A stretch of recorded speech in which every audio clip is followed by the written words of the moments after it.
You can't be serious, man. You cannot be serious!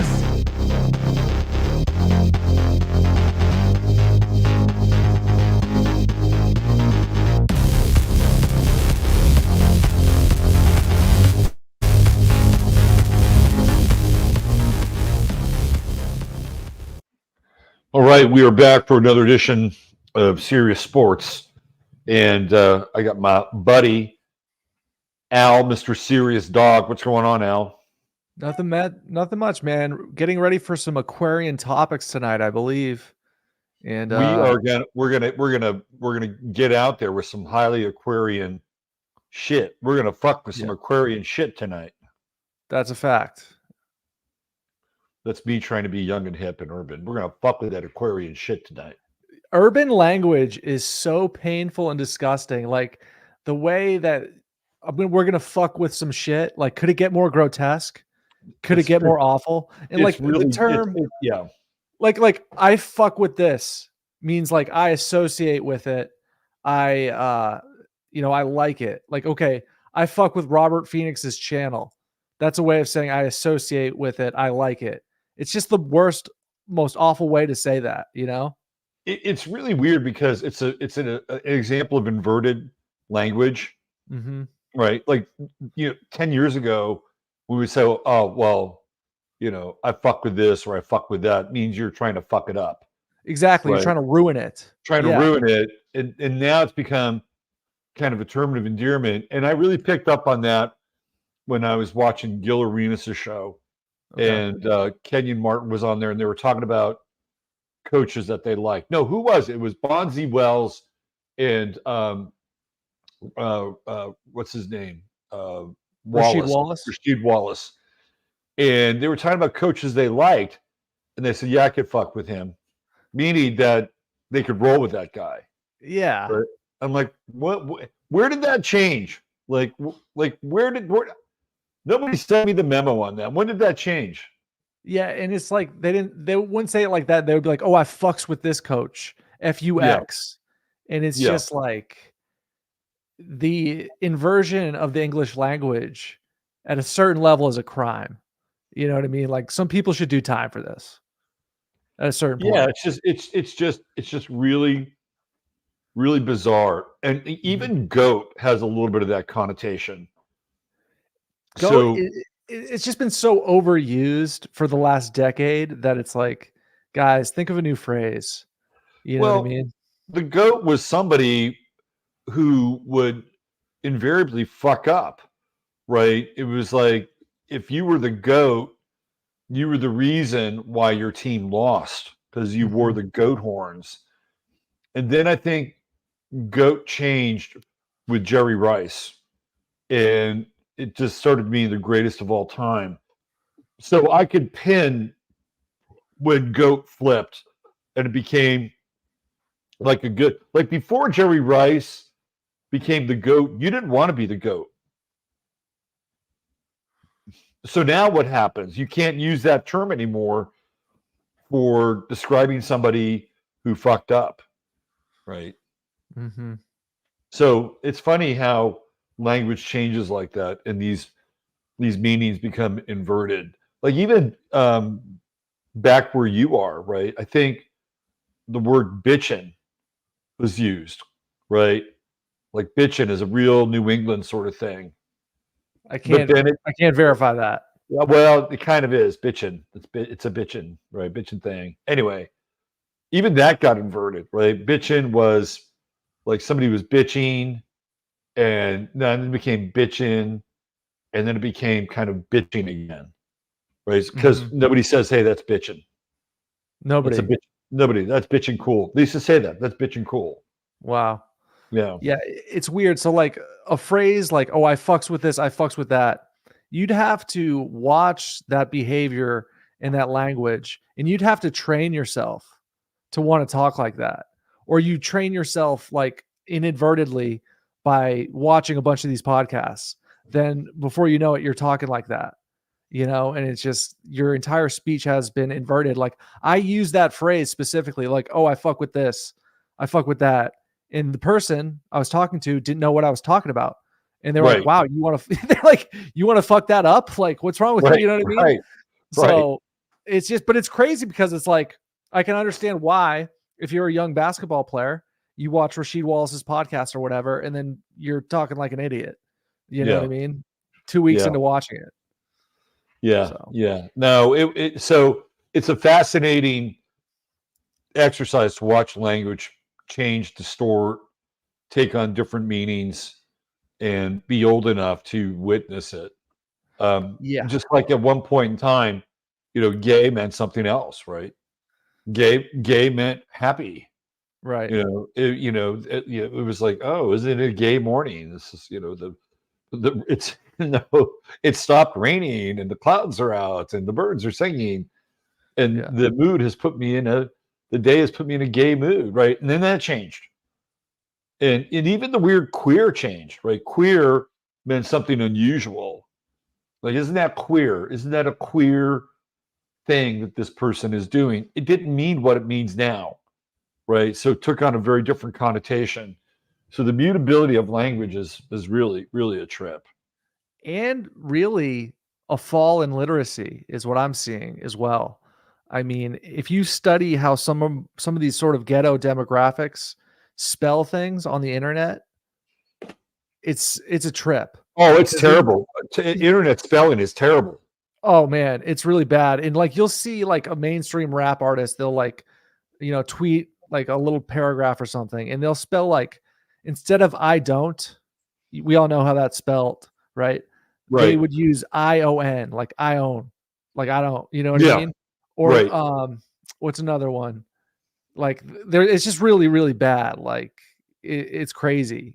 It's really, really bad. This is the only way to describe it. There's some other examples too, but that was one I was looking at off the top of my head. I was like, wow. Yeah. So yeah. Brandon Lee says every 10 years things change drastically, and I've noted that, like at the beginning of decades, things change. Cultural change big time. It's just amazing how on the dot with decades, like 2020, hello COVID, right? Like all of a sudden, wham, bam, thank you, ma'am. So do you feel like 2001 to 2020 was kind of like its own blended time together in a way? You know what I mean? And there's post 2020, I feel. Well, time stopped in 2020. Mm-hmm. Right? There was this Saturn-Pluto conjunction in Capricorn, which rules time, and it stopped. I mean, everything stopped. All the rituals with time stopped. The NBA season stopped. March Madness stopped. The Olympics stopped. Everything stopped. It was like we were frozen in this weird. I was working a lot with this whole idea of the Janus ritual during that time. And the Janus face, it's got two faces, right? That's the Janus. It's got one side and the other side. And back in the day, they used to have these Janus rituals. And literally you would go into a structure that would look like a face on one side and a face on the other side. And then you would have this experience somewhere in that Janus face. You would come out the other side and you would be a different person theoretically. And it was also used a lot during these wars, where the Janus face would be kind of the symbol of like a society or civilization that would go into this one kind of area of the face and would come out the other area. And it was usually a sign of war that was going to happen. So there was a lot of that going on too during that time. But yeah, man, these decades, they bring changes, and usually at the beginning of the decade. Let's take a little care of a little business here. I want to drop a link into chat. Al has a website that has a bunch of his stuff up on there with links to all things Owl Dawg, and I wanted to put that in chat, and then we'll put it in the show notes after the show. So I wanted to take care of that before I forget about that. Yeah, Al. And I also just wanted to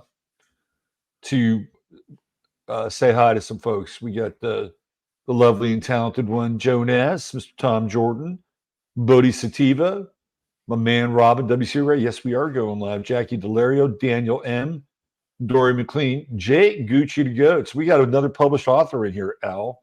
All right. Our friend Gucci to Goats, Jake, has a great kind of biopic of dropping her life in the city and buying, kind of an interesting country farm in Mississippi and raising goats and animals.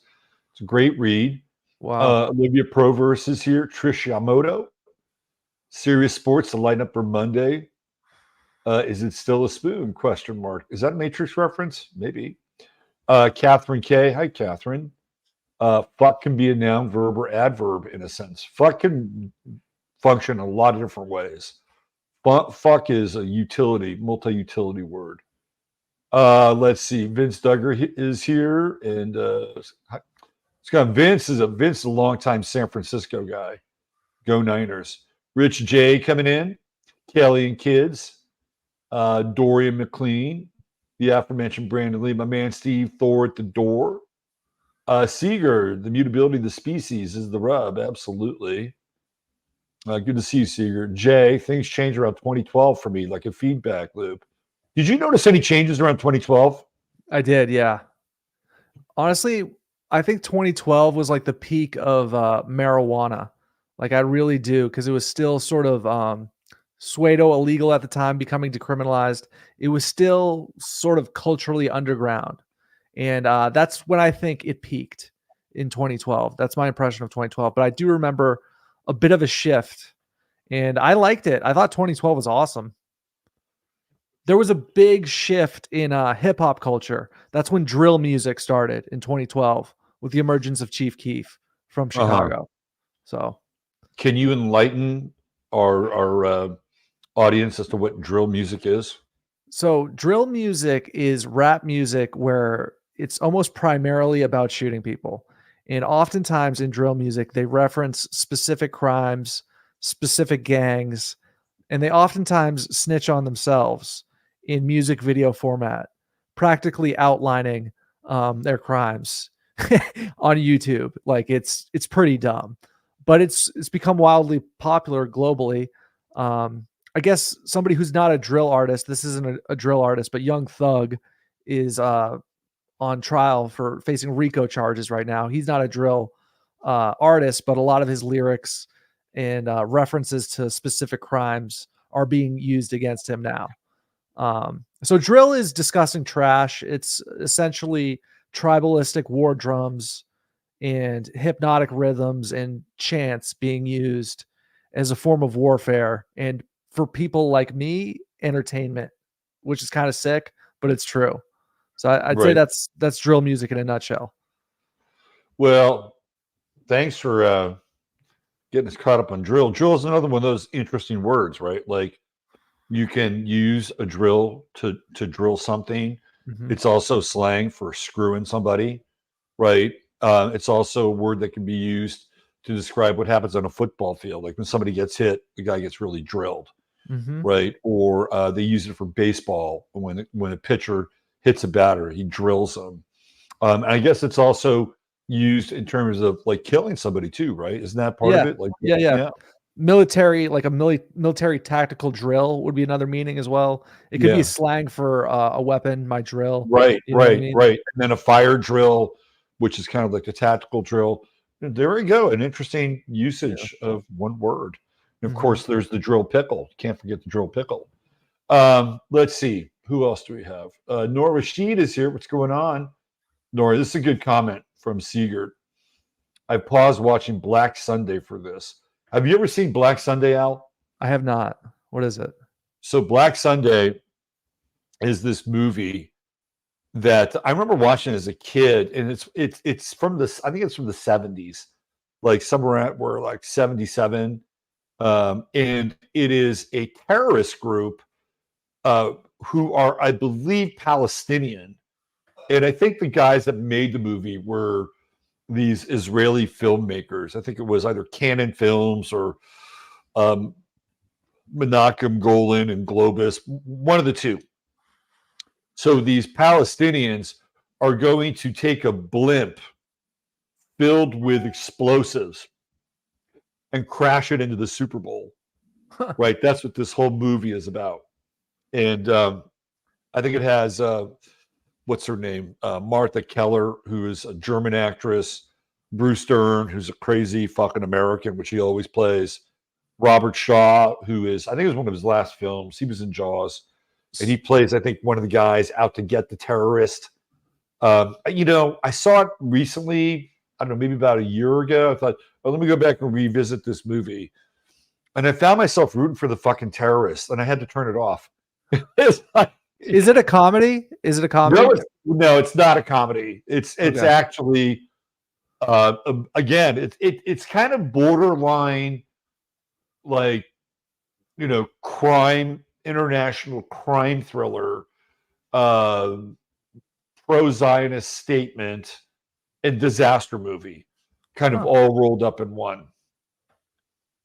And one of the SWAT team members, I think it was in L.A. I think the Super Bowl was in L.A. And one of the SWAT team members was Anthony Davis, who played running back for the USC Trojans. So it's an interesting film to talk about with our way to Super Bowl Sunday, isn't it? It's very thematic in a way. Very thematic. We got Christine Mose here as well. She doesn't like sports, she likes astrology, and that's why she's here.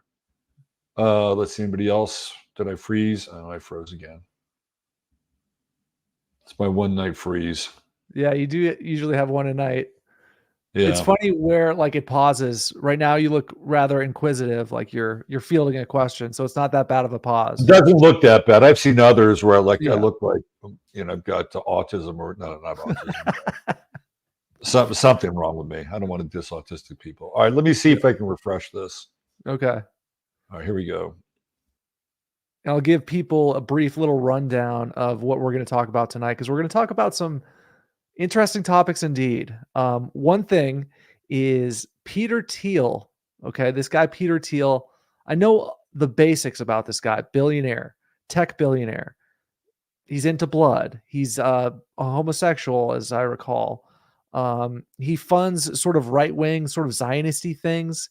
He's a peculiar Aquarian individual, and he's essentially funding a new version of the Olympic Games where the contestants, or the competitors rather, can take steroids. And now I forget what he's calling it, but he's going to have a steroid Olympics where people are beating world records because they're on juice. They're sprinting, they're doing whatever. It's very Aquarian. I was just giving them a preview about Peter Thiel. His freak show, essentially, right? Yeah. Okay. Somebody said, Nora said, haha, Swifty is doing that already. She's the Black Sunday. So this is what Seeger is talking about. It's an unholy crossbreed of Day of the Jackal and Avalanche. Totally. It's like this weird combination, disaster movie and kind of international spy thriller intrigue. I don't think it ages well, but it's kind of worth viewing in some ways.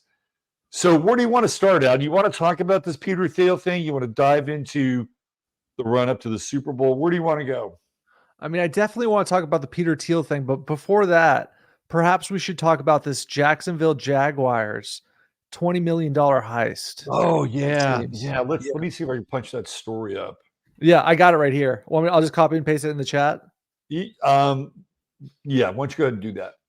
Okay, I sent it to you. And then I'll grab it and we'll put it up here.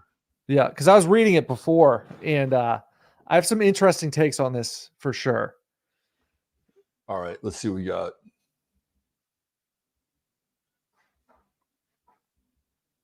All right, let's do a share on this thing. So as I'm doing this, Al, why don't you give the backstory on this thing? Okay, so basically there's this Jacksonville Jaguars employee, Mr. Patel, who essentially used a company credit card to rack up $20 million worth of gambling debts.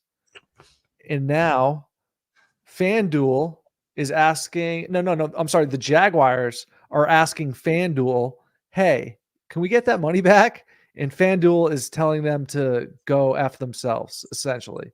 Yeah. And I side with FanDuel on this particular story, but do we want to like maybe read this just to give people, that was basically it, but just to give people more of what's going on here with this? Yeah. So when we first broke this and we talked about it, the FanDuel thing was kind of left out of the discussion. Mm-hmm. You remember? And we were asking the question, because we did talk about this. And we asked the question, what did he do with all that money? Right? Where did that $20 million go? Mm-hmm. Like, that's pretty conspicuous consumption if you're taking $20 million out of a football team. Somebody somewhere would notice that you got a lifestyle change, right? So we talked about that and addressed that a little bit. But I don't think we really came to any kind of conclusion. And they had left these details out. Now the details are coming out that basically what this guy was doing, Amit Patel, is that he was taking money from the Jaguars. He was using a credit card. Is that what he was doing? Yeah, basically, yeah. Patel transferred money directly from the team VCC to FanDuel. He spent $20 million fucking dollars making bets. Wrap your head around. You did FanDuel? I mean, I think this is where the Jaguars are coming from. Did it raise a red flag that this guy was spending all this money? Right. But how did FanDuel know that he was siphoning off the Jaguars' money to make these bets? And Well, here's another question. Here's another question for you. Yeah. I want you to answer this one. Do you think this guy, like somewhere in his addled brain, thought that if he hit it big, he could pay the money back? Do you think he was thinking that? Absolutely. But more so than that, what I get from this guy, Mr. Patel, I mean, first of all, he's likely a nepotism hire. As I understand, the Jacksonville Jaguars are owned by an Indian group, right? So Mr. Patel here, when I read this story, it reeked of otherworldly entitlement. And the fact that they asked FanDuel for the money back after blowing it on gambling makes me think that Mr. Patel comes from a caste system, and he is an entitled individual that feels as if he can fuck up this big. And I don't think he realizes that he's going to go to jail. And I think he's fucked. And I don't think he's ever been in a situation this bad. I mean, like, imagine being this guy's uncle or something who probably got him the job, right? And he blows 20 million. He hurts your organization. He hurts himself big. And it doesn't look good for not just him, but the entire, that's a huge fuck up to let $20 million go from your organization into FanDuel. That's right. That's kind of my gauge on this. So Shad Khan is the owner of the Jaguars. Mm-hmm. And this is really interesting. I mean, Amit Patel is a very common name, by the way. It's kind of like John Smith in India. But here's a LinkedIn, Amit Patel, Owl Ventures. He's the president. It's not the same guy, but he's the president of Owl Ventures. And it's funny because I spelled your name Owl tonight, kind of as an AI thing. But let me see if we get a handle on this guy, Amit Patel. And there was one really interesting line at the bottom of the article. It says, Patel said during a December court appearance that he has a gambling disorder. So what I'm seeing from that is he's trying to plead like a mental illness, addiction as an excuse, right? Do you see that play with that line there? Oh, of course. Yeah. I have an addiction. Right. Yeah. Also I have a disorder. Yeah, disorder. It's a mental health issue. Right. All right, here we go. This is him. There's Amit, former Jacksonville Jaguars employee linked to about 22 million in theft from the team, pleaded guilty to wire fraud and illegal monetary transactions. In federal court documents show Amit Anil Patel. So he did have a lavish lifestyle while being accused of swindling the team as its financial planning manager and purchasing a condo in Ponte Vedra a Tesla, a $95,000 watch, cryptocurrencies, electronics, sports memorabilia, a country club membership, entertainment. So this guy did have a boost in his lifestyle. Big time. Chartering private jets. He was going big time in placing gambling bets online. An Uber customer even cited Patel was his driver in a Tesla while in town. Well, that's weird for the Jaguars' recent Monday Night Football game against them. So he's got a side hustle driving Uber. What's up with that? Maybe This he's is just cra- that insane. He wants This to is just drive Uber. crazy. Yeah. This is crazy. Thursday's plea agreement states the maximum penalty once Patel is sentenced will be 30 years in prison, a fine up to $500,000, full restitution. Good luck with that. And forfeiture of property such as the condo, the 2021 Tesla Model 3, and Patek Philippe Nautilus watch. He has been granted conditional release on $10,000 unsecured appearance bond that requires no deposit while he awaits sentencing. He was also ordered to surrender his passport. So this is where the Jaguars are. Look at his face. Can we scroll down? Yeah. Oh man. Yeah. He's in trouble. Yeah. Here it comes. Patel's attorney, Alex King, has previously said that the 31-year-old suffers from a serious gambling addiction, which he is being treated for, and the majority of the funds went to cover those debts. All right, can you, Al, break that down for me? How much does it cost to break him of his gambling addiction out of $22 million? Oh my God. It's just preposterous, right? It's just, he needs to be in therapy because he's in critical condition. He just can't stop placing bets. He just can't stop. You guys don't understand. It's a new medical condition. There's nothing he can do. We need him get him in therapy as soon as possible. It's just so preposterous, right? What's the majority? The majority's got to be what, $11 million? $12 million. Let's say $12 million is the majority of the 22. Yeah. So he spent $12 million to rid himself of his gambling addiction. That's what it's saying here. Yeah. It's insane. And the thing is, his salary clearly wasn't $12 million, right? So he was stealing the money. At minimum, he was stealing money from the organization. And the fact that it got so egregious just sort of adds to the hilarity, if anything. Oh my God. And the defense is, okay, I needed at least 10 million to treat this addiction.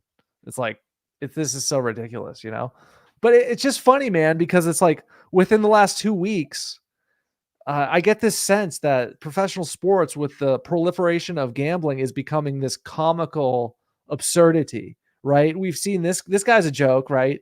He's a joke that writes himself, right? And then last week we had the guy, the New England Patriots player who went to LSU, placed 8,000 bets, right, arrested, and he used his own fucking name, yeah, which was nuts, yeah. So, do you get the sense this is the tip of the iceberg? That these are just some like yeah. The NFL and pro sports in general, at some point in time, the bill is coming due on gambling and sports gambling. Mm-hmm. The pipe. What is it? The Piper? The Piper is about to play his song, right? When it comes, So we're starting to see. I mean, so look, let's just take a look at. We're going to get into some of the astrology around this too, but let's take a look at back in the day. If you wanted to make a bet, what did you have to do? Well, I'll tell you what you had to do. You had to go to Las Vegas. You had to go to Nevada. I mean, even Atlantic City, where they had gambling, would not take sports bets. So you physically had to go to Nevada to play sports bets, unless you placed your bet with a bookie. And a lot of people do that, right? Mm-hmm.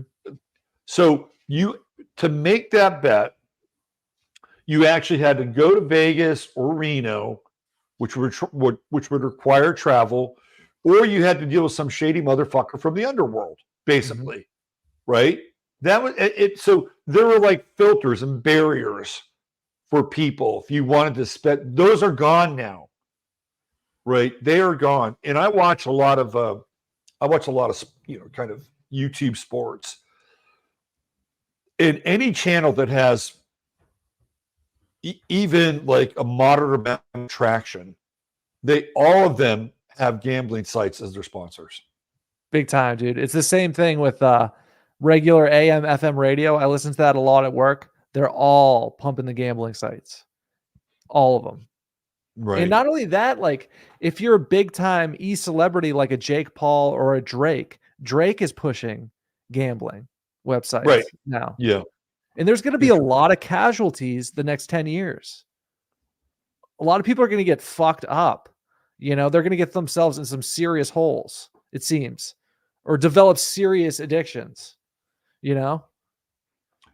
There was this guy named Art Schleister, and Art was, let me see if I can bring him up here. Art Schleister was an All-American quarterback at Ohio State. And Art wound up having a really serious gambling problem. And so there he is at Ohio State. And then here he is incarcerated. Like some of his stories around gambling are they're fucking insane. Right. And he was good. He was a first round pick of the Indianapolis Colts, but he could not stop gambling. I mean, this guy had a serious fucking addiction. What's his sun sign? Let's see if we can get something out of that. April 25th. So he's a Taurus.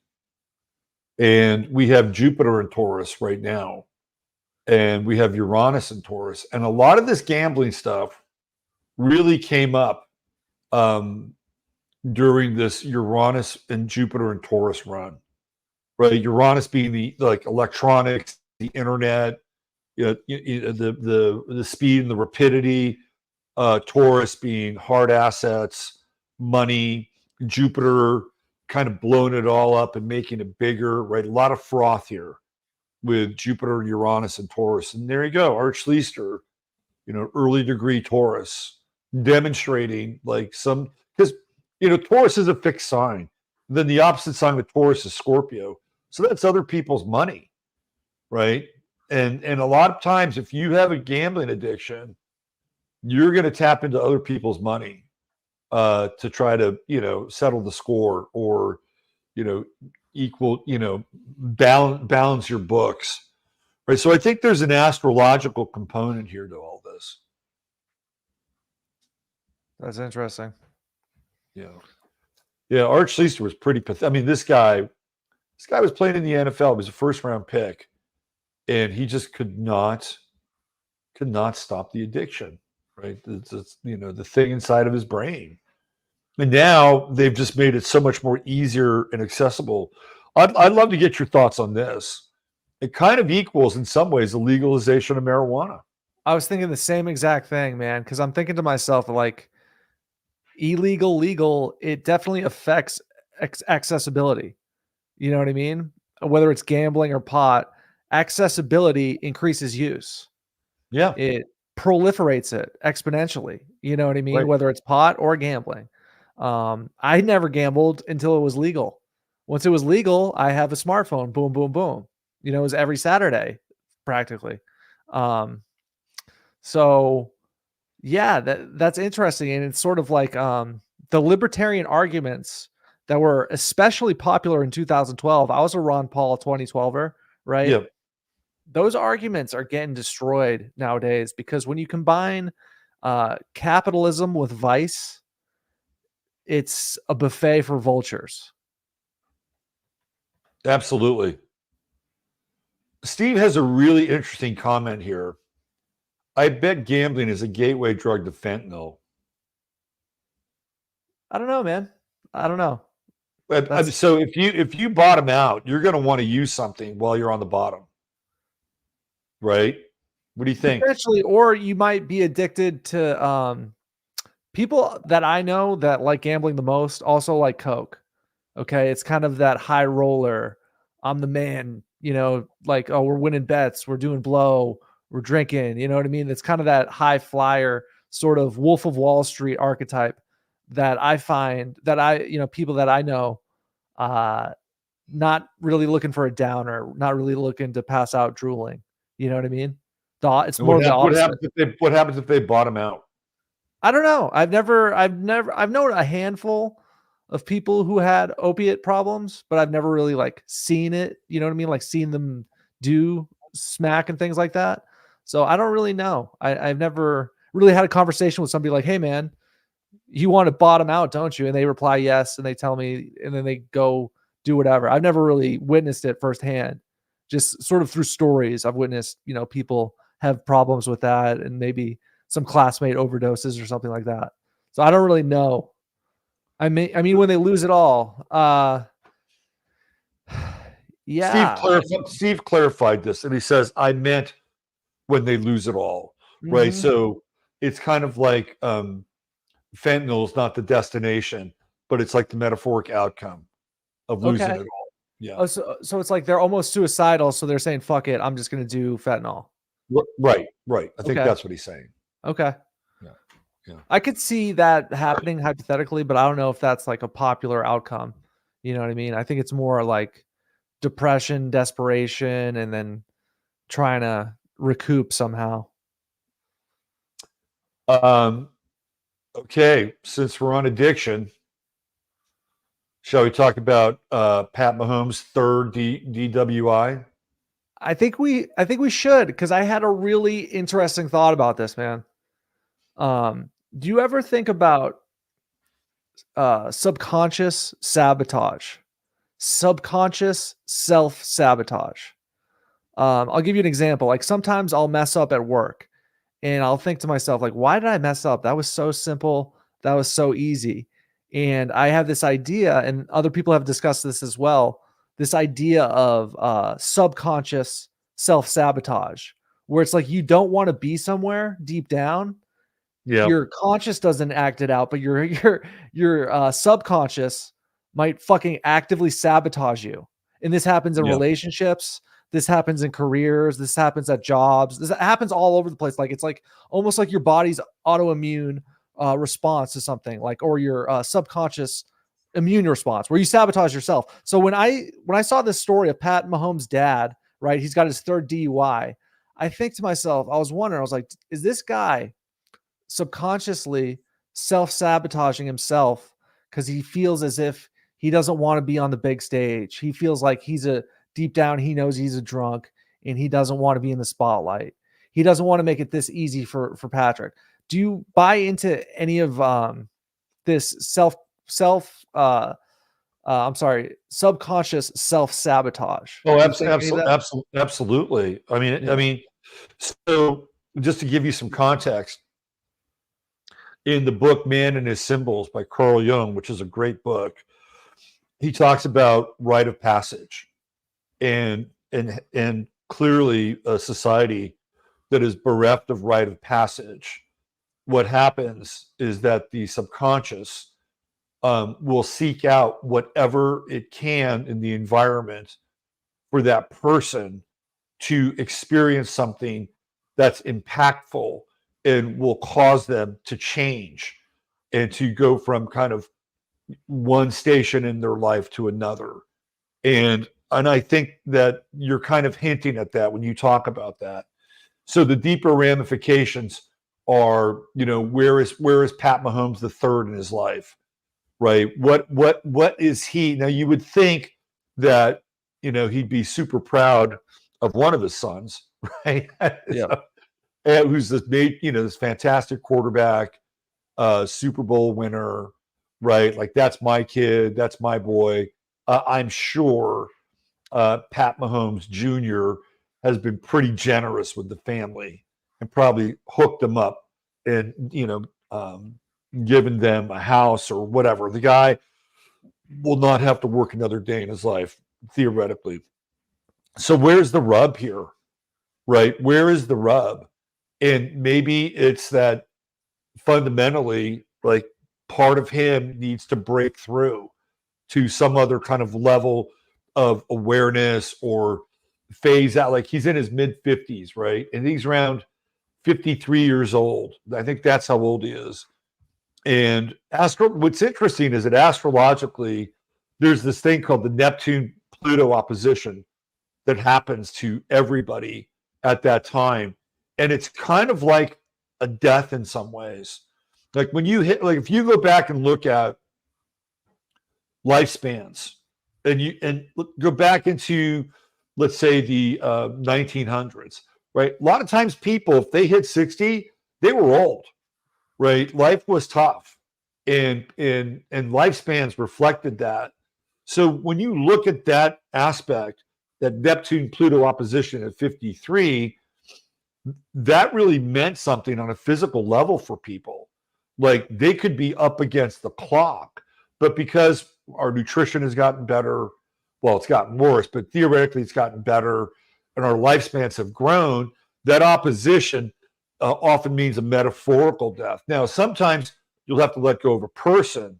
Somebody in your life might die with that Neptune-Pluto opposition, but it's usually something really, really important, right? Like, Neptune is the silver cord that ties us to this world. So when we have that Neptune opposition, what we're dealing with is our tenuous connection with things that have connected us to this world. So we're supposed to let go. It's kind of like a dress rehearsal in some ways. And then what also happens is that there's this same thing that, again, it happens for everybody right around the same time, is the Neptune trine. So the idea is kind of like this simulacra of death, right? So if you're dying, you want to hang on for everything. You want to make sure that, you don't want to die. You don't know where you're going. But theoretically, if you have some awareness or insight or something that happens in that process, you can get a glimmer of what it's like to let go, right? And then some people will actually demonstrate that when they pass. Something will come over them, and they'll be less resistant and more peaceful. And it's usually because the other side is kind of interpenetrating their reality, right? And so they're encouraged to let go. So during this Neptune-Pluto opposition with Neptune trining Neptune, the idea is to let go, right? It's the same thing, right? So what does Pat Mahomes Sr. have to let go of, right? What is he holding on to? That's the question. And I think that this idea of self-sabotage could come into that, right? Like, like he's sabotaging, or he's trying to disassemble like a part of himself that he no longer needs, like a carcass that he's just kind of carrying around. So fundamentally, he's got to figure out how to let go, right? He's a Scorpio. That's his sign. Pat Mahomes Sr. is a Scorpio. So they have a hard time letting go, right? It's his third DUI. The last one was, I think, 4 or 5 years ago. And I think that it's an interesting time for him to have it. And and I think that there's something to it astrologically, archetypally. And I think the self-sabotage part is part of the mechanism. Definitely a bad omen for the Chiefs, right? Yeah. I think it is. Yeah. Here we go. We got a comment here. Esther Swift, oh my God, you just explained my Neptune-Pluto experience. I had no idea this was a thing until you just said it's a thing. Yeah. It's a thing. Yeah, everybody goes through it. And it's wild, man. So it's like when you're 53, right? You're typically in upper level management. Perhaps you're doing your own solo venture, but you're typically in the upper echelon of whatever organization you're in. What happens when a guy in his mid 50s no longer has a mission? He's no longer managing a mission. He's no longer managing whatever he's expected to be sort of a senior leader in, right? All he has to do is show up to his son's games and not fuck up. That's basically it. But that lack of responsibility is, I think, an issue. You know what I mean? For him, maybe because it's sort of like when your son signs a $70 million contract or whatever it was, right? You don't have to do anything. That kind of takes away from your own life's mission in a way, right? Yeah. Yeah, I agree. And it's kind of like, I'm going to put up another son of the right hand. Think about the Super Bowl itself as a rite of passage for the American male child, a silicon spoon that leads to inevitable disillusionment and disconnection from a man's divine birthright. It's kind of along the lines of what you're talking about here. It's a good comment. It's interesting because people always make that analogy about the Super Bowl as if it's like this ultimate victory, as if it represents the ring of power. And then maybe Pat Mahomes Sr., he's seen his son do it twice now, at least. He's been to a few. And he's probably thinking to himself, like, that was cool, but what the fuck am I supposed to do now? You know what I mean? I think that's a great point. Yeah. He's a man without a mission. You know what I mean? That's a great point. And to your point, like, so there's another transit in astrology, which is the Saturn opposition. That happens at 44. And that opposition is the middle management opposition, right? It's like, but you hit this glass ceiling, theoretically. So at 44, you're supposed to do something different. You're supposed to flip your script, right? Every Saturn opposition, you flip your script. But to your point, at 53, there can be an element of that as well, but you're also older, right? Like you're 9 years removed from that. So you're also looking at beginning to age out. So I think that's an interesting point that you brought up around that. And yeah, he's disillusioned. I would say he's probably disillusioned. What is he going to do? Does he just want to drive around and be Pat Mahomes' dad for the rest of his fucking life? Right. Yeah. Al G is taking a bit of a different position on gambling. Al G is probably one of the top commenters consistently, so I'm looking forward to reading this. Catching up to the show, Al's comment about capitalism and gambling is wrong. It's about freedom. Athletes and that Jags employee have contracts against gambling. Problem solved. Well, when you look at something like capitalism and marijuana, right, there was always an argument out there that if pot is legalized, it will become like fast food. I was one of those people arguing against that. I was a big time libertarian, in 2012. I thought the legalization of marijuana would lead to a cultural and economic renaissance. I genuinely thought that. And then what happened in 2019, the people who said it was going to be like fast food were proven right. They were right, because in my state right now, in Massachusetts, there's billboards everywhere. There's a marijuana shop in every location. And I personally don't think it's good for the general populace, because if you go into some of these stores, it's not a good looking crowd, not at all. And because I used to go in 2019, I had to, right? I had to check it out. And so with pot, it's become like fast food. And now with gambling, you're saying that I'm wrong about capitalism. It's more about freedom because they have contracts against gambling. I think you're right. They probably do. So that guy fucked up. Absolutely. Yeah. So I think you're right about the contracts thing. Yeah. So. Tom has a good point here, and I totally agree with him. This is about cannabis. It should have been decriminalized, not made legal. 100%. Yeah, I agree with that. 100%. Yeah. So we talked about this last week. It was so fascinating because people came back to last week's show and left comments because they knew that we had talked about this last week. And I had brought up a number of examples of disasters pre-Super Bowl that seem to have cursed the teams that the disasters happened to. And we talked about what happened with Andy Reid's kid in the last time the Chiefs were in the Super Bowl and they played the Patriots and they lost. And that was, when I saw that was like, that cast a pall over the Super Bowl, right? So there was that. We talked about Barrett Robbins, the center for the Raiders, who lost his fucking mind and went to Mexico and went, MIA for 2 days on a bender. And you just knew that was not going to go well for the Raiders. We talked about Eugene Robinson, who got popped for solicitation when the Falcons played the Broncos in the Super Bowl. Falcons lost. We talked about the running back whose name, it's not Stanford Jennings, but the running back for the Bengals who was all coked out and he missed the call to show up at the team meeting.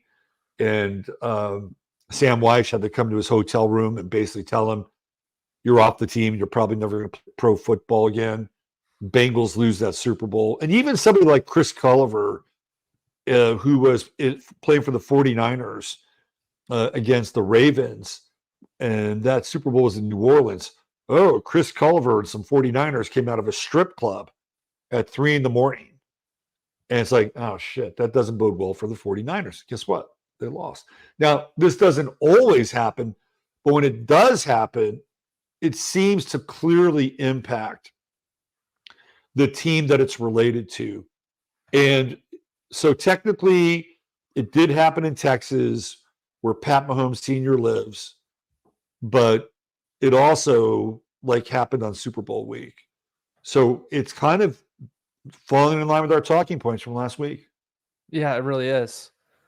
It's wild. It's just a bad energy omen. You know what I mean? It's just a bad it's bad juju to have for your quarterback going into the Super Bowl, And it's like, I wouldn't rule out between now and Sunday something else happening to either one of these teams, just because they're in Vegas. There's a lot of temptation and this is the big show. And we don't know what could happen between now and Sunday, really. Of the two teams playing, I would think that something would happen to the Chiefs more than the 49ers, right? I think it has to do with the fact that, Kyle Shanahan tries to find certain players on the 49ers that kind of fit his culture and his model. And if you've ever seen Shanahan, he's a real flatliner, but he's a Sagittarius, so he doesn't lie, right? If he tells you something, he is telling you the truth, right? He's not going to sugarcoat it. So you look at that team, and they do not have a history, which has not always been the case with the 49ers. Along the way, they've had some real fuck-ups. But this team has not had a history since Kyle's been around of reprobates. That's not true with the Kansas City Chiefs. Go back to Tyreek Hill and, kicking his pregnant wife in the stomach, right, under Andy Reid. Mm-hmm. And I'm sure I wouldn't have to dig for, too much. Well, look at the whole Pat Mahomes fucking circus. Right. And the Mahomes Mafia, which is what they're calling it. That's funny. One thing I like about the Niners is when you look at players like Christian McCaffrey, like Brock Purdy, like Bosa, they're antithetical to the city of San Francisco. I know they play in Santa Clara, but those guys are just so not San Francisco. You know what I mean? They're not San Francisco. And even George Kittle isn't San Francisco. Right. He's from Iowa, or he went to Iowa. Yeah. But, Kittle has demonstrably, I think, middle American values. Yes. In a lot of ways. But Trey Lance, who was with the 49ers, and Jimmy Garoppolo, they're no longer there for various reasons. And there was a picture, I think it was about a year and a half, maybe 2 years ago, and Trey was at a strip club or a house party making it rain, right? Well, he's not with the Niners anymore. Jimmy Garoppolo, he can date whoever he wants, but he took some porn star to the ESPYs, right? So those guys aren't there, So look at Andy Reid and his background, which we talked about. We talked about his one son, who was the strength and conditioning coach of the Eagles, who died of a drug overdose. And he was supposedly supplying the Eagles players with steroids and who knows what else, right? That's one son. And then the Super Bowl against the Buccaneers, what happens? His other son gets drunk, and then runs into another car, and the young girl's in the car is she's damaged goods for life. So is there a trickle down effect from these coaches? Yeah. And do the coaches create the culture? And I would say yes. Yeah. And you know what's crazy with, those terrible things happening to these coaches' sons? It makes me think of this sort of metaphorical sacrifice, if you will. These guys dedicate their lives so much to their teams and their careers that they end up almost accidentally sacrificing their own sons in the process. Right. Well, that's a good point. Even though his sons were a part of the team. Right. Right. I mean, it wasn't like, hey, I'm going to spend 7 months out of the year down at the facility and I'll see you guys for 3 months. Yeah. Like they came along with him and eventually were incorporated into his life. But yeah, I think that there's something, I think there's a there. You cannot deny that. Yeah. And Andy Reid is a Pisces, and sometimes Pisces have really blurry boundaries, and they're not always easy to kind of. And he's like intensely private, right? Like you try to find out stuff about Andy Reid, especially about his family, and unless it's happening in the headlines, you won't find very much. And then Kyle's a Sag, very different, and Kyle's very upfront. Like you kind of know where the dude is coming from. Right? So it's a very different tone that these two teams are setting. All right. So I think we're on the record that if something is just think of this shit, man. They're gonna have a Super Bowl in fucking Las Vegas. Like, what can go wrong with that picture? Yeah. I mean, the momentum to me seems right now, and it points to a 49ers victory. That's how it's looking to me right now, just sensing how things are going right now could totally change. But I just wonder what, the geopolitical sort of scheme is with these two red teams, whether it's like a red scare or these two red teams represent China in some way, or if they want Christian soldiers to fight in a war and they're sort of propping up this sort of red team in the sense that they're very conservative almost, right? Between Kyle, between Brock, between Mr. Kittle, between Mr. Bosa, they sort of represent red America in a way, even though they're in San Francisco, Santa Clara. Right. And there's kind of an inversion with Kansas City. Yeah. Which is where middle Kansas America. City, they represent sort of urban America in a way. Right. There's an inversion. You're getting to an inversion point. Yeah, Kelsey, he's sort of a hip hop oriented guy in a way. You know what I mean? I know he's dating Taylor Swift, but he's doing that goofy tight end bit. He's trying to imitate Gronk in a weird way. Yeah. That's really interesting. It's a very interesting point. So Al G says, if DUI wasn't a crime, we wouldn't be talking about this. Well, we've been talking about something else. Maybe he'd fuck up in some other way, right? I mean, with the idea. So this is a really interesting kind of discussion around like laws and fate or laws and destiny, right? So, so he's pulled over for something else, but he had an open container, he had a beer in his car. But let's just say, even if a DUI wasn't a crime, who's to say that Pat Mahomes would have done something else, right? Because clearly there's something going on here at a deeper level. And it's a really interesting idea about DUI not being a crime. What are your thoughts on that, Al? I think that the DUI laws in this country are a little bit much. I think, I don't even feel comfortable having one drink and driving because I'm afraid if I get pulled over, I'll get a DUI, right? And it's such a setup. There's all these bars and restaurants, and it's just a setup. There's no other way to describe it, where it's like it's natural for human beings to want to go socialize and go to the watering hole. It's like, oh, fuck, if I drive home and take my own car, I put myself at serious risk of a DUI, right? I think perhaps there should be like a DUI license. Like, I think if you pass a road test a few times after a certain limit, maybe you should have a different license that allows you to do that. Because right now it's just a total setup. Because we do have this car-oriented culture. Granted, I I love Uber. I think Uber's fantastic for a situation like that. But DUIs in America are a total setup. I tend to agree with that. What do you think? Kelly and Kiss says, from someone who lost a family member to a drunk driver, DUI should be a crime. Okay. So Okay. there's always the other side of that, right? Yeah. There's always the other side. Then you could say, well, then you could charge them for vehicular manslaughter, Mhm. right? Like there would be some other charge. Yeah. You only know someone is driving under influence after the fact.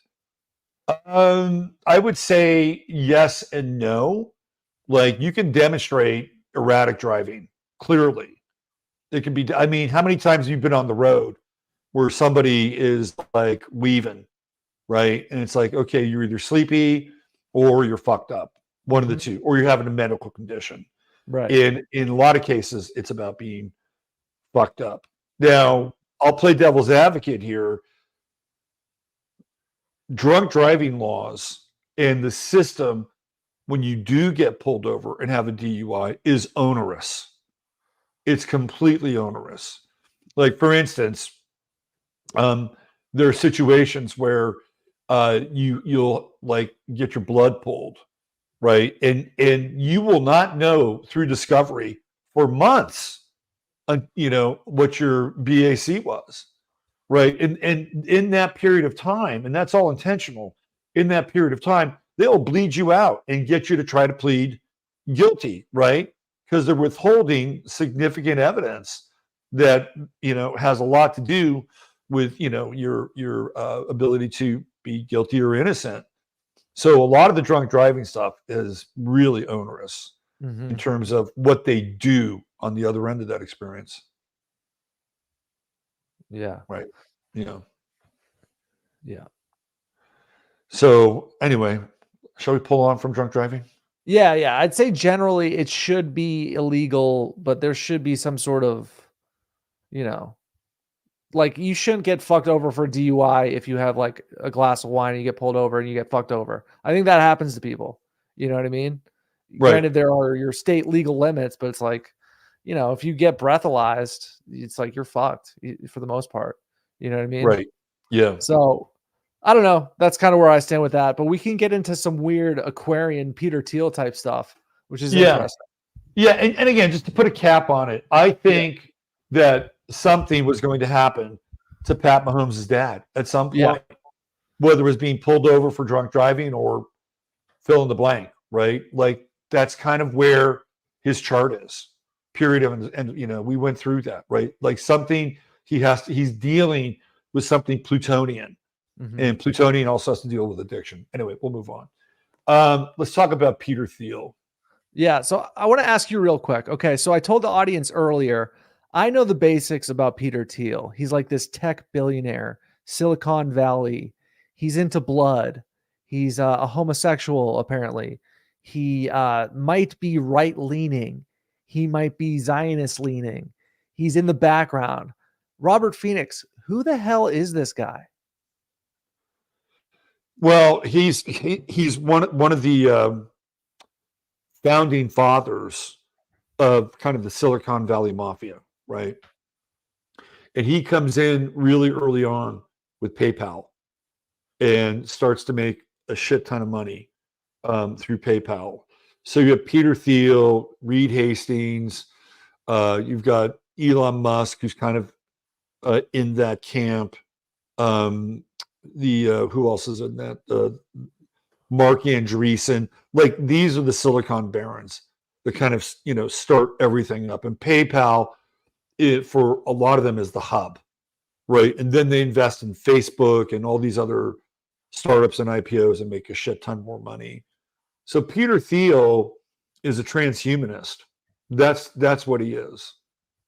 And he is really into life extension and using anything available to extend his life experience, including like teen blood, right? Like he is. Did you ever see that TV show Silicon Valley? I did, yeah. So remember when that guy gets his blood? He sits down and he's getting the blood from the teenager. Remember that? No, I don't. I've only seen it a few times. I It's like an the show. episode from Silicon Valley. Yeah. That's based on Peter Thiel. Okay. So he's going to use anything in his arsenal to look like this for the rest of his life. Wow. And he's German by birth, right? He's born in Frankfurt. He's 56 years old. He's worth $6.2 billion. Huh. I think if he flies his own plane, like I think he's his own pilot and shit like that. So he's a James Bond character, essentially. Kind of, right? Like and you never really know where these guys are coming from. It's like they're kind of part of this breakaway society. And Jeff Bezos is part of this, even though he's in Washington and he's hetero and Peter's homo. They're part of this breakaway society where they're looking at physical, biological, mental enhancement, right? They want to set themselves apart from the rest of humanity. And I don't think Peter Thiel theoretically is a libertarian, right? That's his political position. So I think he has a very libertarian view about his body. And he's going to do whatever he wants or whatever it takes in order for him to achieve like the status of the Ubermensch, right? That's really what these guys are about in their own way. Peter Andreas Thiel, born October 11th. So he's a Libra. And he's got his start as Sullivan Cromwell, former speechwriter for U.S. Secretary of Education William Bennett. William Bennett was a conservative. So Thiel's coming out of this kind of conservative tradition. Was a derivatives trader at Credit Suisse. And eventually he goes on to fund PayPal, right, with Max Levchin, Luke Nozick. And that's where they make their bank, right? That's where they go. And then he starts this third Thiel Foundation, which is all about like breakout technologies and artificial intelligence, life extension, seasteading. And then he had funded Hulk Hogan against Gawker, in which Gawker basically divulged like details of Hulk Hogan's divorce and all this shit, right? Yep. Which was really ugly.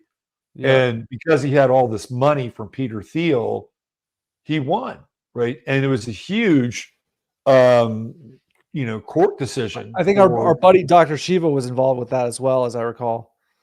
And if you look at Hulk Hogan, right? I'm sure Hulk Hogan probably took steroids, and I'm sure a lot of these wrestling guys are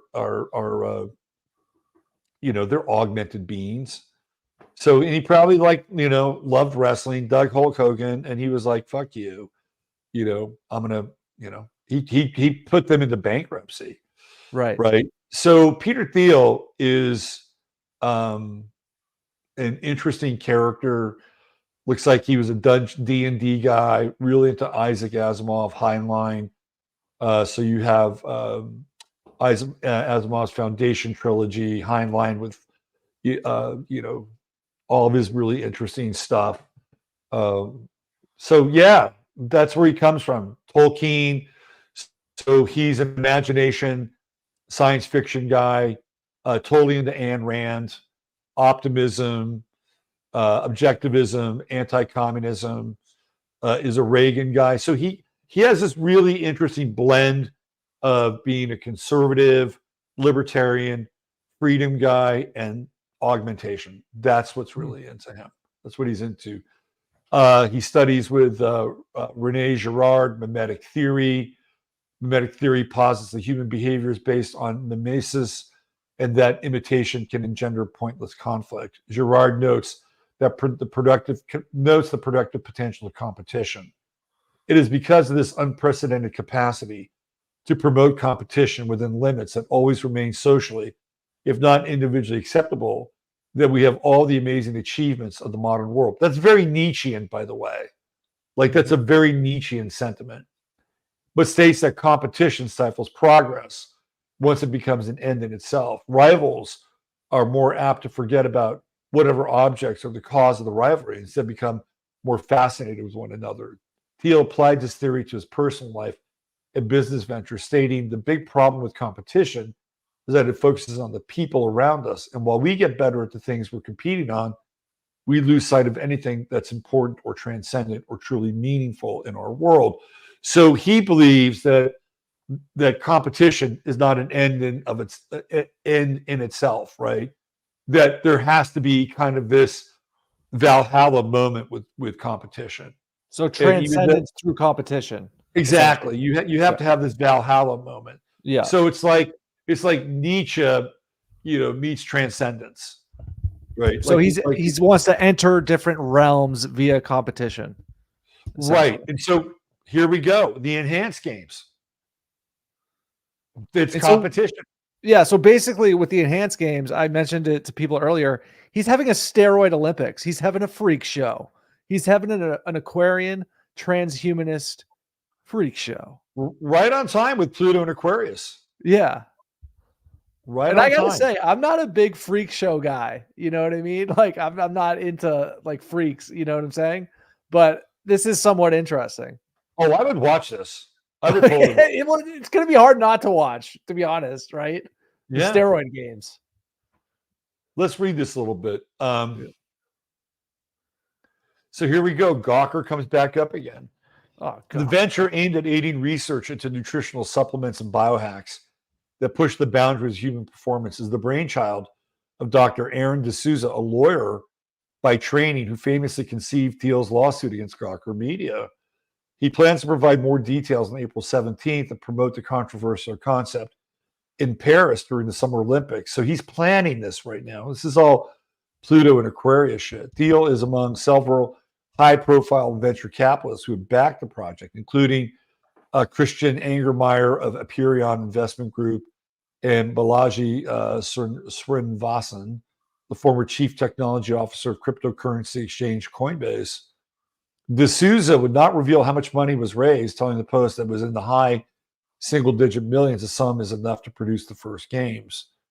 D'Souza said that the enhanced games are negotiated with several host cities that have requisite infrastructure, though he declined to specify which venue will host the inaugural competition, which he expects to get underway by the middle of next year. The competition will feature 5 events: swimming, gymnastics, weightlifting, track and field, and combat. And would be held once a year at already existing venues. Yeah. Look what Elon Musk looked like. Jesus. He looks like a little ghoul. I feel like he's had work done if that's what he looked like back then. Oh, he's definitely had hair transplants at minimum. He looks like he was losing his hair at like 31 or something in that photo. Yeah, that's rough genetics. Yeah. He told the Post, but you can see he's a Cancer, right? He's got that Cancerian face. Which would be round and moon-like. Yeah, round and oval. And that's Peter to the left? Yeah, that's Thiel. Peter looks like a Rothschild. He looks like Nathan Rothschild's son. He kind of does look a little like, the Rothschilds are based out of Frankfurt, which is where Peter Thiel was born. Interesting. That's a great. He does look like a fucking Rothschild, doesn't he? He really does. They that do makes shit perfect like sense if he was like a secret Rothschild, like Peter Thiel.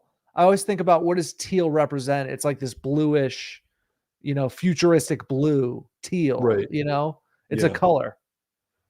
It is a color. It probably means something else in German. Right. But it is a color. So my body, my choice. D'Souza told the Post when asked about the philosophy behind athletes to juice. So this is going to be really interesting, I think. This is going to be a freak show, man. Combat. What kind of combat are we talking about here? And in the Aquarian age, as we see, there was a time period. Okay. I'm young enough to remember when something like the UFC was on pay-per-view because people considered it to be crass. You know what I mean? People considered it to be barbaric. Now that the UFC is mainstream, what are we going to see with enhanced games combat? Are you kidding me? Like, yeah, I hope they do some Mad Max Thunderdome shit. That would be interesting. I'd rather have them get creative with it than just an all out, guys pummeling each other. Yeah. So two enter, one leave. Right. That would be like an American Gladiator style situation. Well, I love American Gladiator. That was an awesome show. That could be fun. They could make it fun. It doesn't have to be barbaric, but it probably will be. So this is what Thiel is into. HGH metformin, which is an anti-diabetes drug, and he is also paleo. Those are the drugs that he's probably sharing with the public in terms of what he's putting in his body. So far, 900 athletes have expressed interest in participating in the enhanced game. So what do you think? Do you think they're going to break this down with male-female? Or are they going to have open competition? What do you think? I tell you what, of 900 athletes, right, all they need is one star. They need one star out of just the whole games. If they can create one star to really sort of give this thing life and give this thing legs, that's what they want. But I do think hopefully men and women will be separated. I just don't like if it's I don't like grotesquerie. If it's some juiced up woman fighting some man that's like 30 pounds lighter, like it could get really grotesque is what I'm saying. There's a potential here for extreme grotesquerie, So here's my question. Are they going to list what kind of enhancements these people are putting in their bodies, right? Yeah. Like, just like how they will do born here, raised here, right? Went to this college, for their kind of, broadcast bio. Are they going to list what they're putting in their bodies? I feel like they kind of have to. And then from there, I guess the follow-up question is, does it become a competition between laboratories, right? Because, they're going to be on certain drugs. Those drugs are going to have brand names that were made by firms. Are these firms going to be competing and having their athletes square off? And potentially that might have trade holder stipulations, right? Your stock could go up if your athlete is kicking ass. I want to hit this comment really quickly because I thought it was an interesting comment, and then come back to your point because there was something that I was thinking about. And your point touches on it. Amy Word. I'm sorry, not Amy. Any Word. Congress spent over $100 million investigating baseball steroids, but less than $10 million on 9/11. Think about that. That is fucked. Oh my god. Think about that shit. Ridiculous. So I have a theory about the whole steroids and baseball thing. Do you think it was theatrical? Absolutely. Yeah. So that happened under Obama. And, Obama is a cultural Marxist.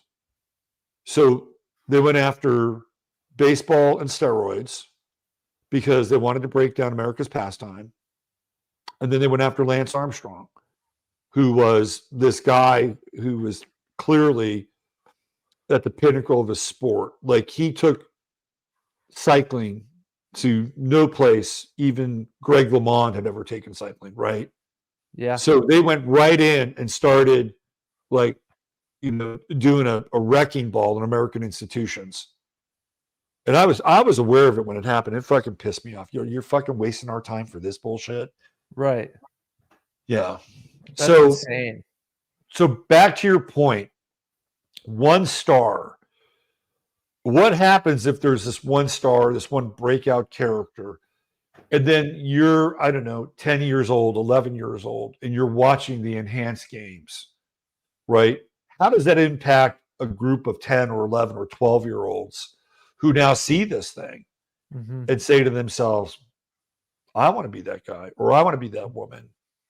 And how does that kind of impact their development, moving forward, right? What do you think about that? I think it would impact them in the same way that professional wrestling does, right? They might see a star they want to emulate, and then from there, they're going to have to work extremely hard at their dream, and then they will reach a point, typically in your early 20s, late teens. It can be in high school. It can be as early as high school, where some people do take steroids, but really in college, maybe prep school, something like that, where they're going to be confronted with an opportunity to take things to the next level and potentially pursue their dreams. So I don't think it'll impact them immediately when they're 10 or 11, but it might impact their choices at, 19, 20, 21, if they want to still pursue that dream. Right. Yeah. I think it'll be, Vince chimes in and says the roid games trend is very disturbing in terms of impressionable youth watching. It's dehumanizing, right? Because they're becoming transhumanist, sort of achieving things that you can't do organically, right? The thing that it reminds me of is like the Hunger Games. You have these billionaires and they're guinea pigs and they're going to fight each other to the death. Like, are we really headed in that much of a barbaric direction? Like that's pretty bad, right? I mean, or here's another question. Do we already have that with football, where these billionaire owners and these guys smashing heads for the entertainment of people at home? How much of a stretch is the enhanced games really? How much of a stretch is the enhanced games from the UFC? Maybe it's not that much of a stretch.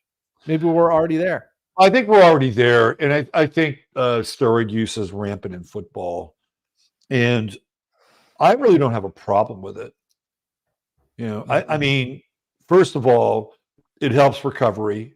That's number one. You can't have people slamming into each other at high speed most of the time and then do it again week after week after week for 18 weeks. It's almost humanly impossible. So steroids help with recovery.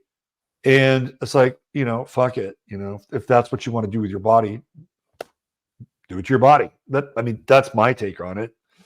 And again, it's influencing young people anyway already, aside from the enhanced games. What's really interesting, Jung gets into this, right? Like, there are like 4 stages of man that as men we identify with. And when we're young, we identify with what's called the physical man, right? Because when we're young, we kind of look up to physical characters. We want to aspire towards their physical status. And generally when we're young, we don't have a lot of power in our lives. So we look at these symbols of power, right? And I think what happens is that for a lot of men, they never get past that. They never get past that kind of juvenile identification with the physical man.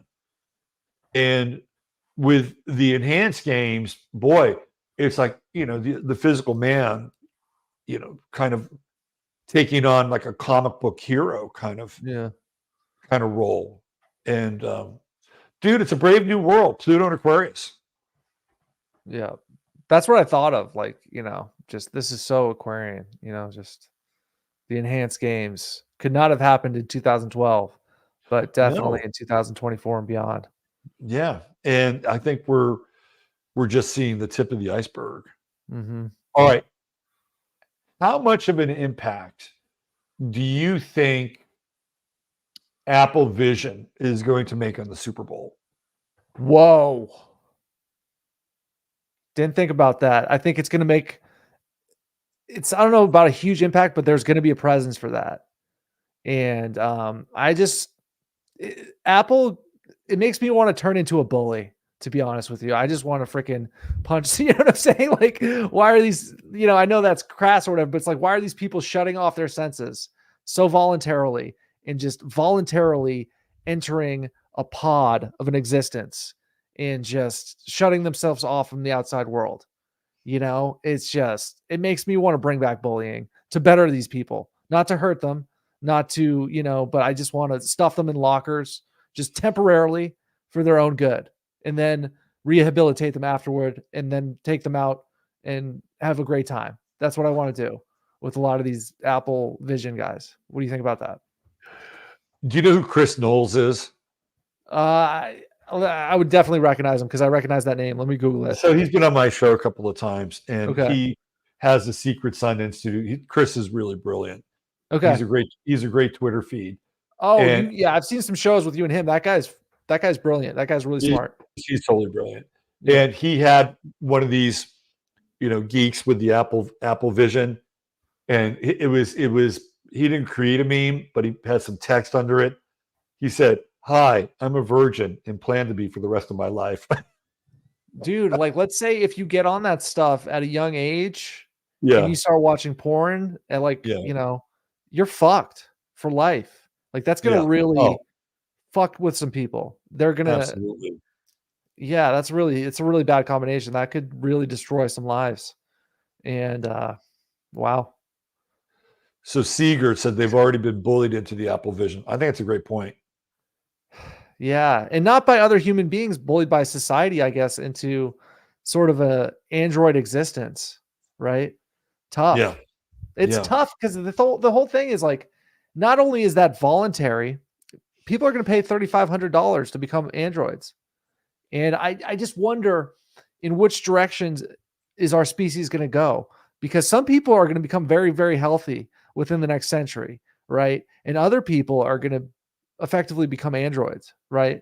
So, wow. Well, it gets back to that idea of the breakaway civilization. Like, what is an individual willing to do in order to set them apart from other so-called humans Mm-hmm. to gain a competitive edge? Mm-hmm. And there was that guy Brian Johnson who basically said we are generation zero, and we are willing to do everything and anything to completely rewrite what it is to be a human and have a human experience. This is not anything new. It's been talked about before in other times, but that's kind of this zeitgeist of Pluto and Aquarius. Here's the thing, though, man. It's almost like a form of physical usury where it's like you might take these shortcuts, but they're going to catch up. Something like, steroids can shrink your balls because your body's getting testosterone from an outside source. So your testicles say, okay, we're good. We don't need to produce testosterone anymore. So that would be an example of sort of this blowback. Something like the Apple goggles, that's going to have blowback for people's personal lives. You know what I mean? Right. If they're wearing that thing 6 to 8 hours a day, they're going to prefer that fake digital world where they can manipulate and control things versus the real world where they're not as enhanced, right? In reality, they're not enhanced. It's the opposite. So I think some people are going to take steps, but I think Mother Nature wins at the end of the day. And a lot of these people are going to really screw themselves over trying to take shortcuts.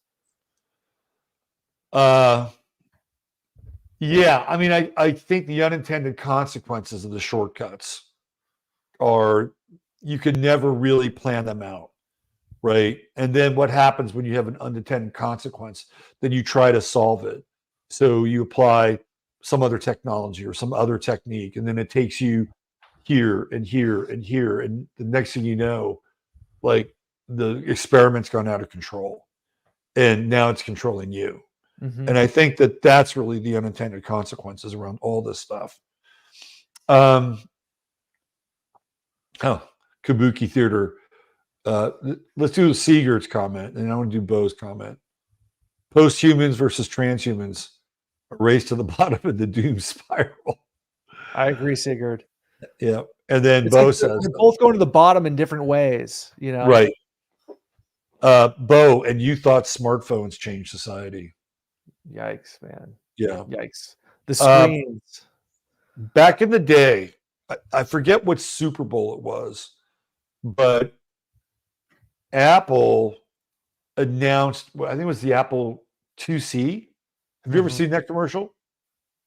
The I don't think so. 1984 commercial? Nope, I don't think so. Let me play this thing. Okay. And Why is I it so think, significant, though? Because it's significant because in some ways, Apple, okay, because I think that the Apple Vision is Huxleyan. It's like Brave New World. And in this commercial, Apple is depicting the 2C as the antidote for an Orwellian 1984 world. So it's a weird kind of bookend. And it was let's play the commercial and talk about it. So in this commercial, they're trying to be the antidote. But in 2024, they're kind of a Right. problem. Well, this is ultimately like the apotheosis of this commercial is theoretically Apple Vision, ironically. So let's play this. This is interesting if you haven't seen it.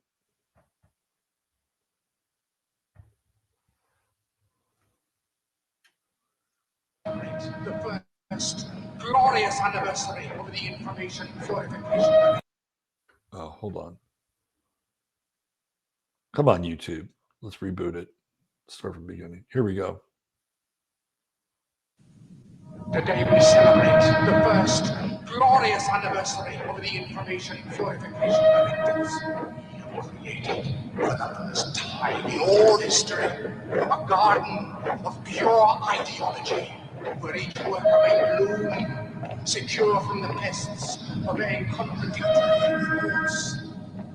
Unification of thoughts is more powerful a weapon than any fleet or army on earth. We are one people, with one will, one resolve, one cause. Our enemies shall talk themselves to death, and we will bury them with their own confusion. We shall prevail. On January 24th, Apple Computer will introduce Macintosh. And you'll see why 1984 won't be like 1984. So It's that is Yeah. that is the famous 1984 commercial from Apple, and we know that the Super Bowl. Hold on.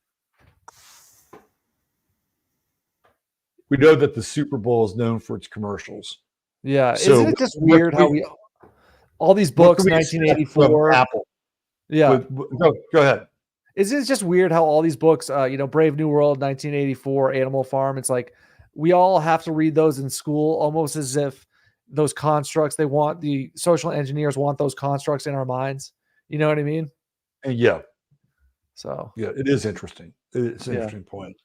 so, So I just brought that up because they just launched this new product, yeah. right? We've got the Super Bowl. They spend a shit ton of money on commercials. And like, are they going to have people placed inside of the stadium with their goggles, right? Like, doing stuff like that. I mean, think about sort of where we are with all of this.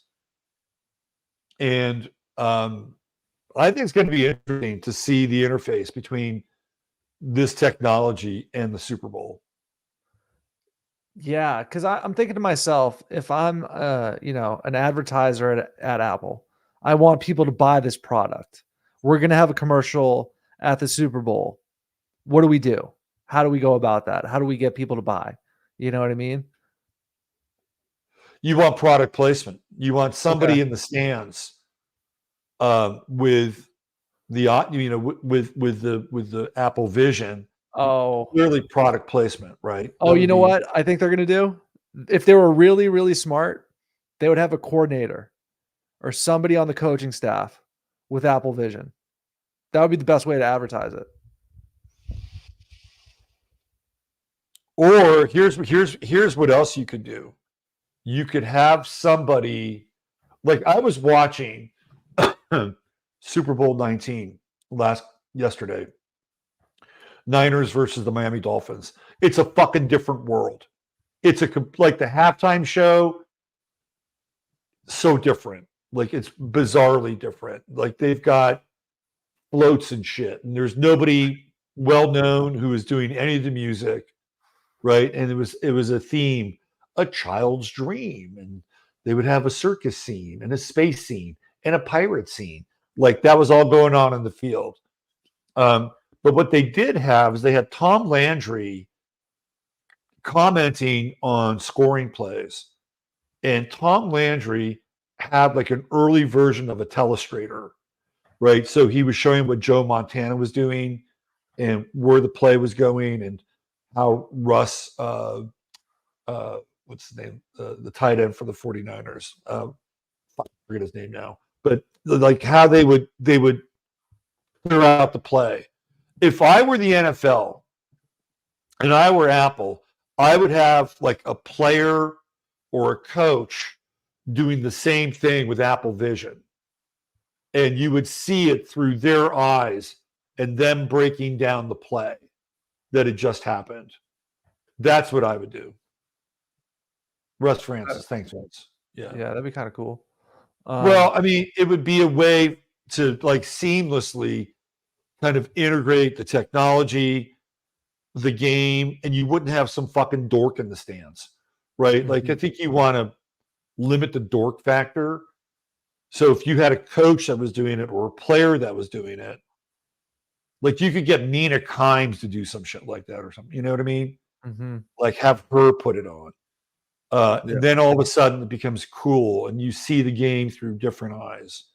I think it's going to have an impact. I think Apple Vision is going to have an impact on the Super Bowl from a brand level. Interesting.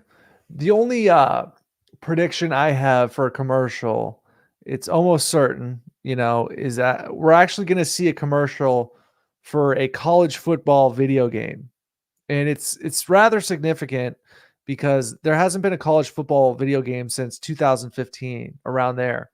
And that was prior to the the NIL and players getting paid and all that. So now we're going to have a college football video game that's going to compete with Madden, the big video game that comes out every year. And for the first time, an NCAA game is going to have players' names, and there's going to be some sort of revenue sharing with the players. So that's the only prediction I know of that I have for a commercial, is the NC2A football game.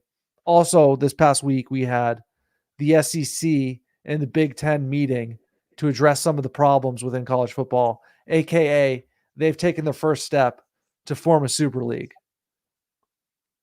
Right. Yeah. Yeah. And we kind of predicted all of it, to be honest. Yeah. No, we've talked about this. We brought up Chip Kelly's idea. And, they're basically going to start to, like, they would say, well, why doesn't the NFL have a minor league program? Well, they will. It's going to be college football. I mean, it's always been kind of the minor league program. But now the players are getting paid, they can stay there and play longer. Yeah. Right? So what do you think are the potential solutions they're going to discuss? Because right now the NC2A football has an issue where a lot of their head coaches are leaving. We saw it with Jim Harbaugh. The head coach of Boston College just left for basically the same reasons as Harbaugh. He said, hey, I don't want to recruit this team every year. You know what I mean? These guys can leave at any time, basically. You're not really building a team. You're building a team for 1 year effectively right now. The only solution I thought of potentially is to at least have these players sign contracts, 2-year contracts. If you come on our team, you're going to be here for 2 years at least, 2 to 3 years. Maybe incentivize them to stay for the full 4 or maybe 5 years. Do you think the contract situation, like an employee contract, is a potential solution? I think it makes sense, right? Like, if you're getting, let's say, for instance, you're an NIL guy and you're getting, I don't know, $100,000 from the local car dealership who has a series of car dealerships throughout the state. And it happens to be Ford, and your last name happens to be Ford, right? You're taking money and they're investing in you. And theoretically, even the school is investing in you by somehow passing on an education. I think that the individual should have to honor a contract for that, right? That's what I think. So I think you're onto something. Yeah. What happens if they leave and try to void their contract? Are they responsible now for paying back their NIL money? That's the other side of this.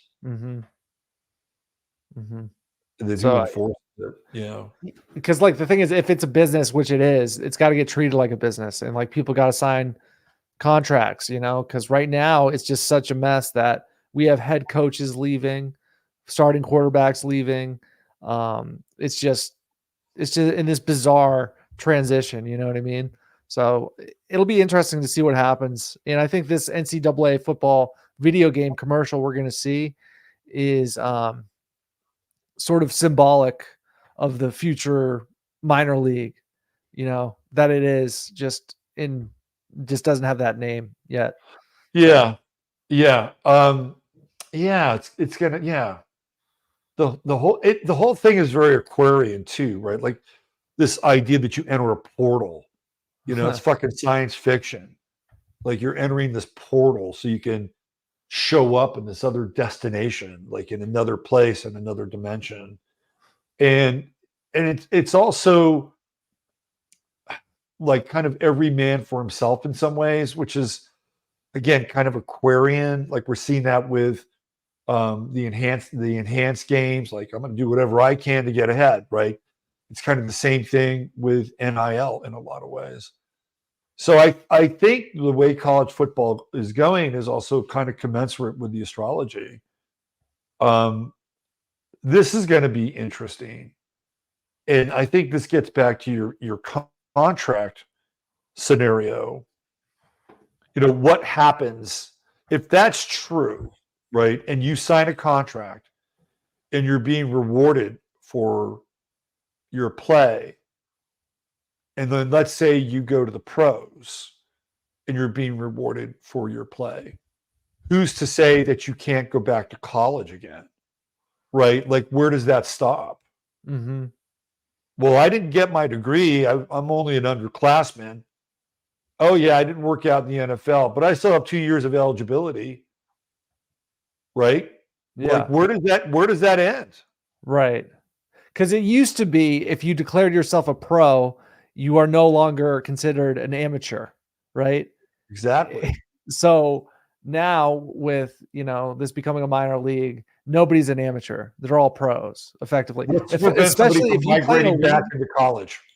Yeah, and it's like if you play in a league where the SEC and the Big Ten is merged, nobody's buying that's not a professional league. You know what I mean?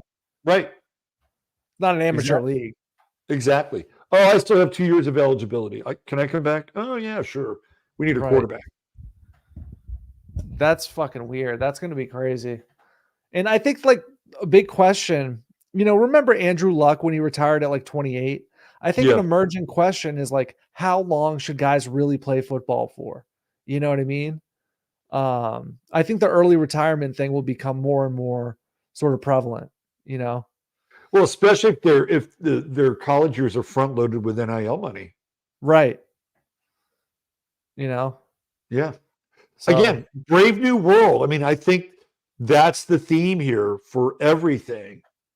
Enhanced bodies, Neuralinks in the brain, Apple Vision, weird line that is getting blurred between amateur and professional. Like this is all Brave New World shit. We're entering into territory where we don't have any real comparisons to kind of look at it and say, oh well, we did it like this before. No, all that stuff is kind of going out the window. It's going to be interesting to analyze the commercials. Everybody knows we're going to be streaming here live during the Super Bowl, right? Does everybody know that? Yeah, so we're going to come in 5 minutes before halftime. We'll stream during halftime, and then we're going to come in 5 minutes at the end of the game. So we won't be here for the whole game. Okay. Yeah. Or do you want to, so you want to have like two separate like 45-minute segments? Or do you want to have like just a stream starting at 5 minutes, before the end of the halftime and then just go to the end of the game? Just one stream. We could do that. I don't have a problem with that. Mm-hmm. And just have some random special guest. I messaged a few potential special guests. You know what I mean? Just we could have people come on the show too. We could, throw that out there. Exactly. Make it festive. You know what I mean? Yeah. It's kind of like, it's an unofficial holiday. It's like, it's a holiday for Americans, but it's also sort of like a truther holiday. Truthers love the halftime show and analyzing the symbolism and all of that, like YouTube. Oh, absolutely. Yeah. You like the halftime show it's a truther holiday. You know what I mean? All the YouTubers are going to get fired up to analyze that symbolism. Okay, so we got to talk about the game a little bit before we sign off. We got to have some predictions. So I tried to put together this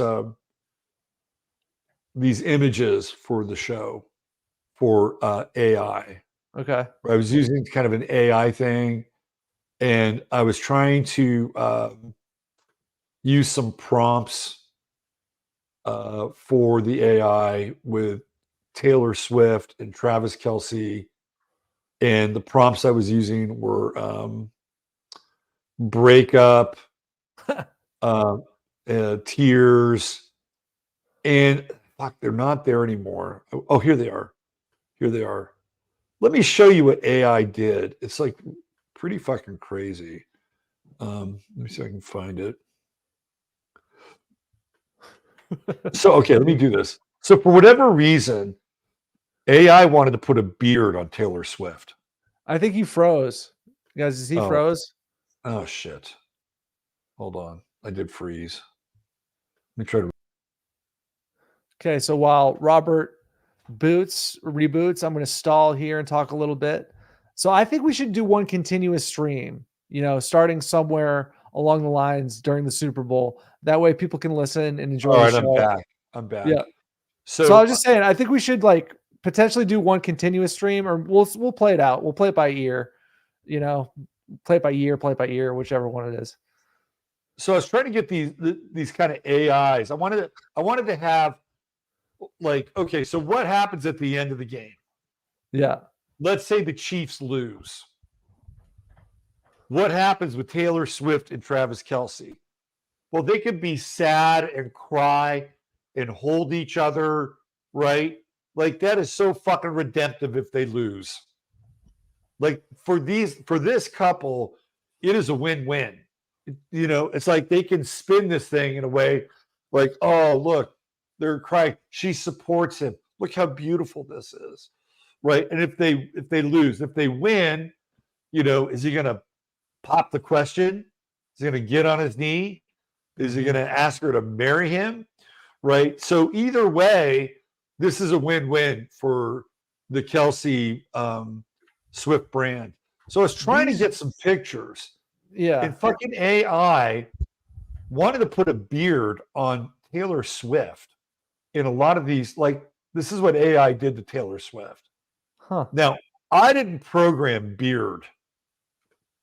That was not what I came up with. So there's this kind of devilish component to AI. Like, where the fuck did that come from? Yeah. My prompts were tears, breakup, Super Bowl, Taylor Swift, Travis Kelce. And this is what what's funny about this? Isn't a beard a front for somebody who's homosexual? Yes. Oh my God. So AI thinks that Travis Kelce's gay. AI is making some assumptions here. Wow. Like, how crazy is that, right? Yeah, that's crazy. It's almost like they're telling you, like, hey, there's something weird about this Kelce guy. It's a little Aquarian. And we're going to tell you through this facial hair on Taylor Swift. So I used this one, which made Taylor Swift look a little bit like trailer trash. Did you called her Trailer Swift? That's funny. Taylor Swift, yeah. That's good. All right, so let's talk about the game. Yeah. The moon's in Pisces, so that could be problematic for mutable signs. Sagittarians, Geminis, Virgos, Pisces. Andy Reid is a Pisces.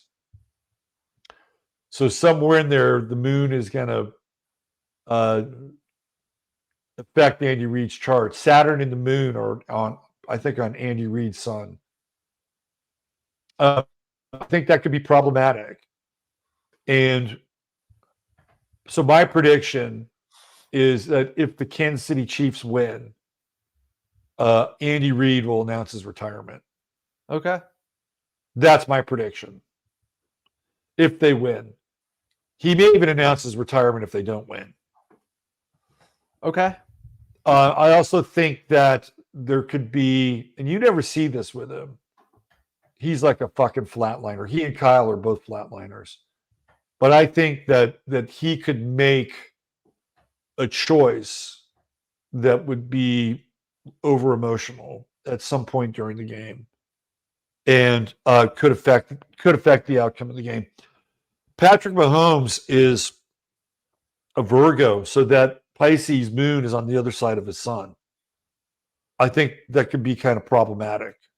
And I think to me that represents potentially an emotional dilemma for Mahomes. And he's already going through some of this family stuff, right? Kyle is a Sagittarian, so that Piscean moon is coming in, I think, and at some point squaring his sun during the Super Bowl.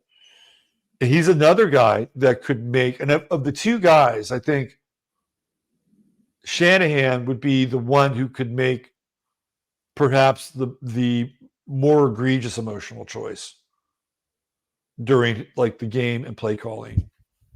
So it'll be interesting because that Piscean moon is going to affect the mutable signs. Now, in terms of water signs like Cancers and Scorpios, could be interesting, right? And Nick Bosa is a Scorpio, so I actually have Nick Bosa winning the MVP of the game. I like that a lot. You know why? Because he's kind of like a bull, and I think I just cracked the code. What I predict is a San Francisco 49ers victory. After the Super Bowl, we're going to see the price of Bitcoin go up significantly. I think the two red teams represent the ushering in of a bull market, sort of like the bull attacks the color red. So I think that's what we're going to see. And I agree with your MVP prediction because he's probably the most bull-like of all the players, really. So, yeah, that's what I'm predicting. I'm predicting the ushering in of a bull market after this game because of the two red teams and the San Francisco 49ers in a way representing the new Aquarian currency, which could be Bitcoin. And I do think that the price of Bitcoin will go up after the Super Bowl. All right. Do you have a score for the game? I'm going to go with 38-31 Niners. I would say that's a pretty good score. I think whoever gets to 30 you got to get to 30 to win the game. Yeah. I'm going to go with the very odd score of I'm going to go 33-30. Okay. 33. There's got to be and then you get the 3-3-3. Yeah. Okay. Right. Yeah. You got to have something fucking symbolic in there. Definitely. Sam says 35-24. 49ers win. I got 33-30. We're going to see some scoring, that's for sure. Yeah. So, Gamer asked a question. Can you just usher in bull markets though? No, I think you have to have the ceremonial and ritual magic because it potentiates and amplifies, right? And it also has a lot to do with the revelation of the method, which is what your buddy Michael Huffman talks about. Yep. I would say though, for Taylor and Kelsey, these are two media whores, and they're going to take advantage of the biggest media whore opportunity they have. And that is the Super Bowl. So they're going to do something media whorish. I don't know what it is, but they're going to take advantage for sure. Okay. Esperanza Vance Tarot says Chiefs win because there's actually real estate available there. Logan Grimes, both teams get disqualified.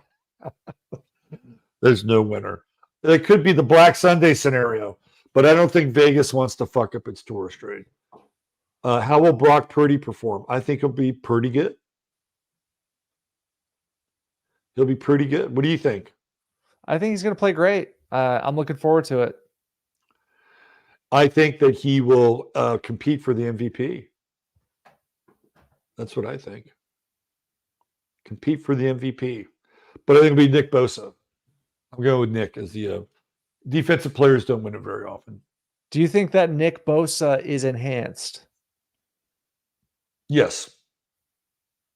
I do. Okay. I think they're all enhanced.